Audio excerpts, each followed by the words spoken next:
आप संकल्प की बात करते हैं, मोदी गारंटी की बात करते हैं, तो आज भी आप संकल्प ही ले रहे हैं। आज हम देखते हैं कि खुलेआम किसी भी सांसद को, कि हम खुलेआम किसी को भी हम गालियां बकते हुए देखते हैं, लेकिन कोई कार्यवाही नहीं होती। आप सीए के अंदर, जब आप सीए की बात हो रही थी, एनआरसी की बात हो रही थी, हम यहाँ पर 101 दिन तक सड़क पर बैठे थे। लोकसभा चुनाव नजदीक है और लोकसभा चुनाव को देखते हुए यूसीसी के ऊपर खेलना चाहते हैं, क्योंकि अभी तक राम मंदिर मुद्दा था। अब राम मंदिर की तो प्राण प्रतिष्ठा आपने जिस तरीके से की, किस तरीके से उसका आईपीसी बदलते हैं, सीआरपीसी बदलते हैं, एविडेंस को बदल देते हैं, लेकिन पता नहीं उसको लागू कैसे कर। चुनाव के अंदर, मेयर चुनाव के अंदर हुआ क्या, किस तरीके से संविधान की धज्जियां उड़ाई गई सबके सामने, किस तरीके से चीजें साफ हैं, लेकिन फिर भी आज हम टिप्पणियां कर रहे हैं, राजनीतिकरण किया। आदाब दोस्तों, मैं आपके साथ जफर सिद्दीकी, आप देख रहे हैं मिल्लत टाइम। जिस तरीके से उत्तराखंड के अंदर यूसीसी बिल जो है वो पास कर दिया गया, अब उस पर सिर्फ एक्ट बनना बाकी रह गया है, लेकिन लगातार तमाम मुद्दों पर चर्चाएं चल रही है। कुछ लोग उसका विरोध कर रहे हैं, कुछ लोग समर्थन कर रहे हैं। पूरे मुद्दे में मेरे साथ बातचीत करने के लिए मौजूद है सुप्रीम कोर्ट की अधिवक्ता आरफा खानम एडवोकेट। कैसे देख रही हैं जो यूसीसी बिल लाया गया?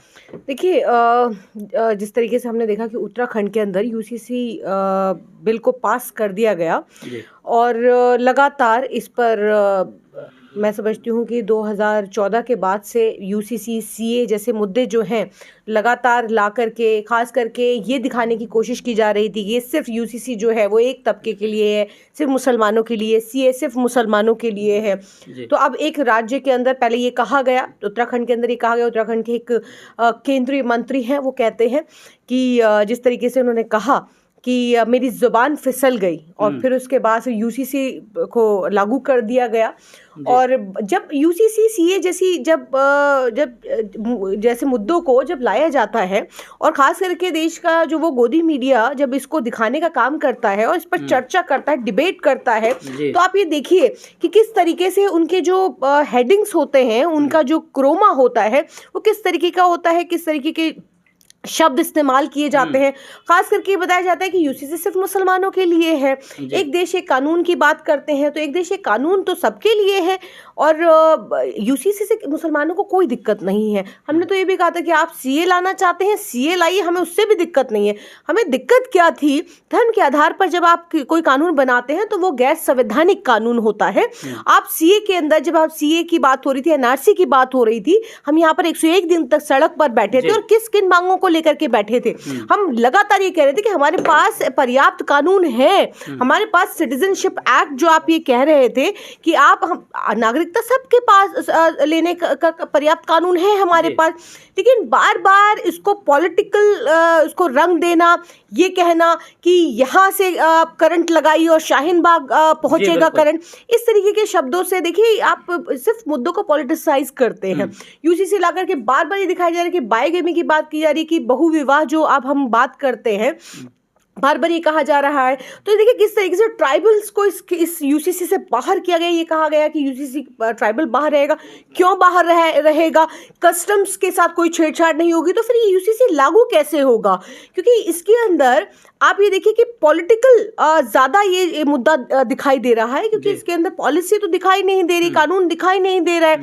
ये इसको जिस तरीके से, क्योंकि 2024 लोकसभा चुनाव नज़दीक है और लोकसभा चुनाव को देखते हुए यूसीसी के ऊपर खेलना चाहते हैं, क्योंकि अभी तक राम मंदिर मुद्दा था। अब राम मंदिर की तो प्राण प्रतिष्ठा आपने जिस तरीके से की, किस तरीके से उसका राजनीतिकरण किया, वो सब जानते हैं। लेकिन अब यूसीसी के दम पर जिस तरीके से आप खेलना चाह रहे हैं, आप तीनों कानून, आप देश के अंदर आप आईपीसी बदलते हैं, सीआरपीसी बदलते हैं, एविडेंस को बदल देते हैं, लेकिन पता नहीं उसको लागू कैसे करना है। अच्छा आरफा जी, सवाल यह है कि जब कल यूसीसी की बात हो रही थी, वहाँ पर जब सभी लोगों ने उस पर सहमति जताई, उसके बाद जो है वहाँ पर मिठाइयाँ बांटी गई सदन के अंदर ही, और यहाँ तक के जय श्री राम के नारे तक लगाए गए, तो क्या लग रहा है कि क्या किसी एक समुदाय के लिए यूसीसी बिल लाया गया है? देखिए, अब चर्चा होती कहाँ है? अब आप ये देखिए यूसीसी पर कितनी क्या चर्चा हुई है? कोई चर्चा नहीं, कोई डिबेट नहीं। और किस तरीके से आपने देखा कि विपक्ष मुक्त जो संसद को करके तीनों बिल पास कराए गए। तो आप देखिए अपनी ही पीठ थपथपाइए, खुद ही माला पहनिए, खुद ही तिलक लगाइए, और खुद ही कहिए, खुद ही अपने जयकारे करवाइए, खुद ही नारे लगाइए। तो देखिए ये तो बिल्कुल पूरी तरीके से तानाशाही है और पूरी तरीके से लोकतंत्र का कत्ल है। ये लोकतंत्र को खत्म करने की कोशिश है। और लगातार सुप्रीम कोर्ट टिप्पणी पे टिप्पणी कर रहा है, बट मुझे लगता है कि ये टिप्पणी करना काफ़ी नहीं है।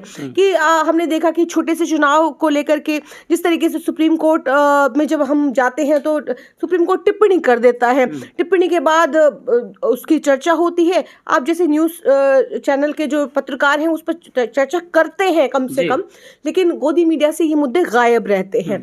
लेकिन हम देखते हैं कि गोदी मीडिया तमाम जो जिस तरीके से मोदी भक्ति में लीन है और किस तरीके से मोदी भक्ति को लेकर के किस तरीके की खबरों को चलाने का काम करता है, खास करके मुस्लिम जो विरोधी जो मुद्दे हैं और उनको दिखाने का काम करता है।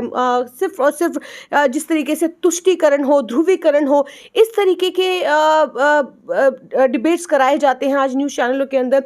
यूसीसी को जब दिखाया जाता है, बुर्खे वाली एक महिला दिखाई जाती है, बच्चे दिखाए जाते हैं।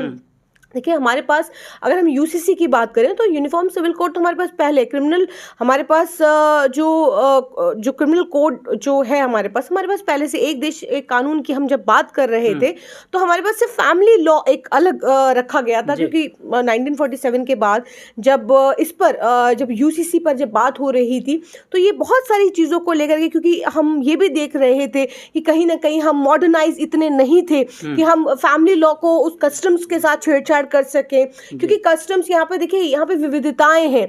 यहाँ पर देखिए आप साउथ की बात करें, नॉर्थ की बात करें, ईस्ट वेस्ट, अगर हम बात करें तो यहाँ पर कितनी सारी चीजें ऐसी हैं कि जिसके अंदर जो डिफरेंसेस है, कस्टम्स के अंदर डिफरेंसेस है, शादी के तौर तरीकों के अंदर डिफरेंसेस है। हम कास्ट देखते हैं कि अब 3-4 जो हिंदुइज्म के अंदर भी हम ये देखते हैं, सिर्फ मुस्लिम्स के अंदर ही, मुस्लिम्स के लिए ही नहीं है, हम ये देखते हैं कि गोत्र मिलाए जाते हैं कि इस गोत्र का उस गोत्र से के साथ शादी नहीं हो सकती, 2-3-4 गोत्र छोड़ करके शादी की जाती है। तो ये तमाम चीजें हैं। अगर यूसीसी के अंदर सिर्फ अगर आप ये देख रहे हैं, अगर आप ये दिखाने की कोशिश की जा रही है कि सिर्फ और सिर्फ मुसलमानों के लिए है, मुसलमानों को कोई आपत्ति नहीं है। तमाम जो न्यूज़ चैनल्स दिखाने का काम कर रहे हैं कि बुरखे वाली महिला अब वो सशक्त होंगी, अब इस तरीके के चैनल जो डिबेट्स कराई जा रही हैं, देखिए यूसीसी बिल्कुल हम स्वागत करते हैं और यूसीसी जैसे जो, लेकिन इसके अंदर आप इसको किस तरीके से लागू करना चाहते हैं, इसके अंदर किस तरीके से आप इसको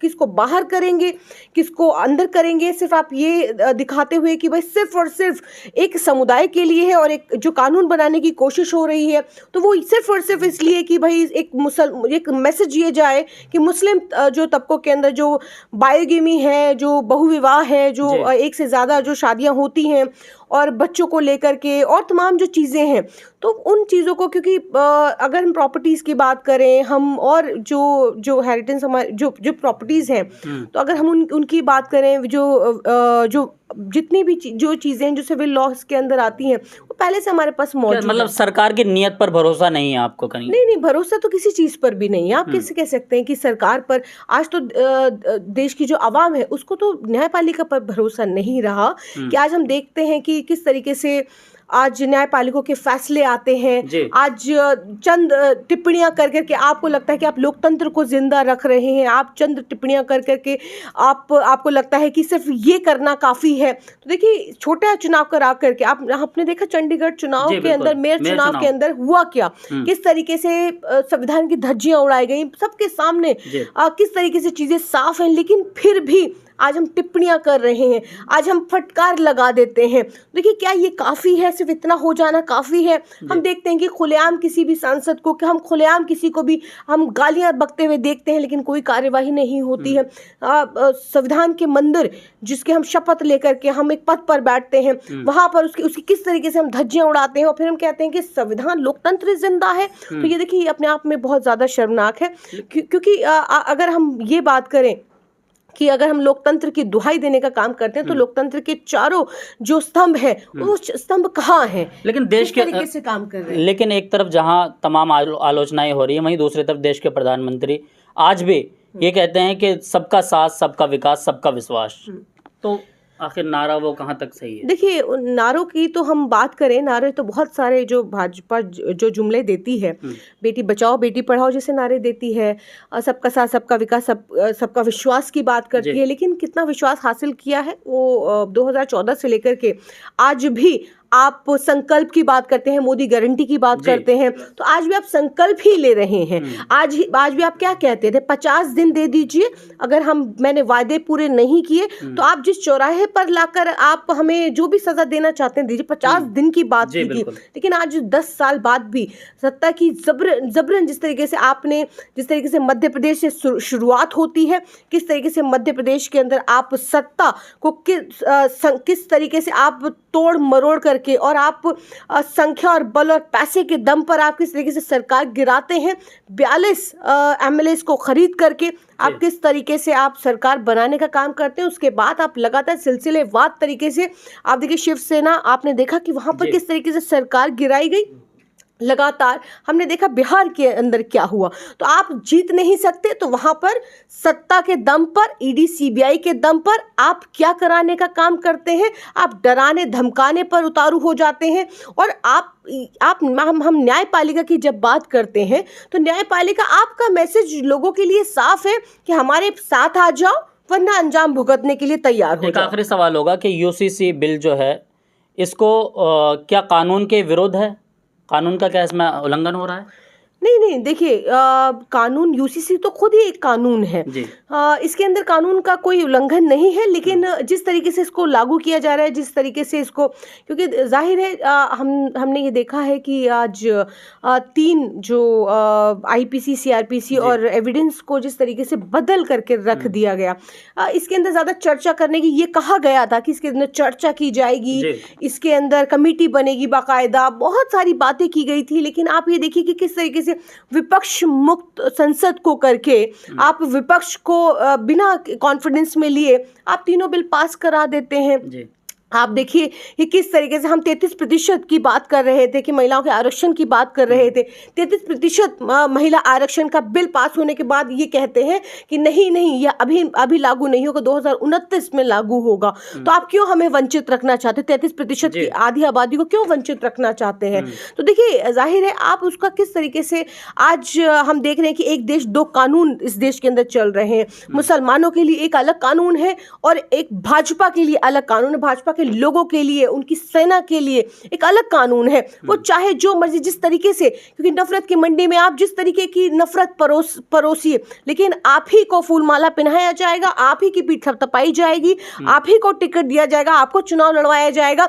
आप चाहे बेटियों का बलात्कार करेंगे, आप भ्रष्टाचार करेंगे, लेकिन आपको भाजपा के अंदर शामिल होना है और फिर उसके बाद आप पर किसी तरीके की कोई कार्यवाही, कोई पूछताछ नहीं होगी। तो हम सब जानते हैं, और वो भी बलात्कारी और भ्रष्टाचारी भी बहुत अच्छे से जानते हैं कि आज कोई भी आप जुर्म करके आइए, किसी भी तरीके से आप कुछ भी करके आइए, लूट पूट की सरकार चल रही है, आप आइए और भाजपा में शामिल हो जाइए।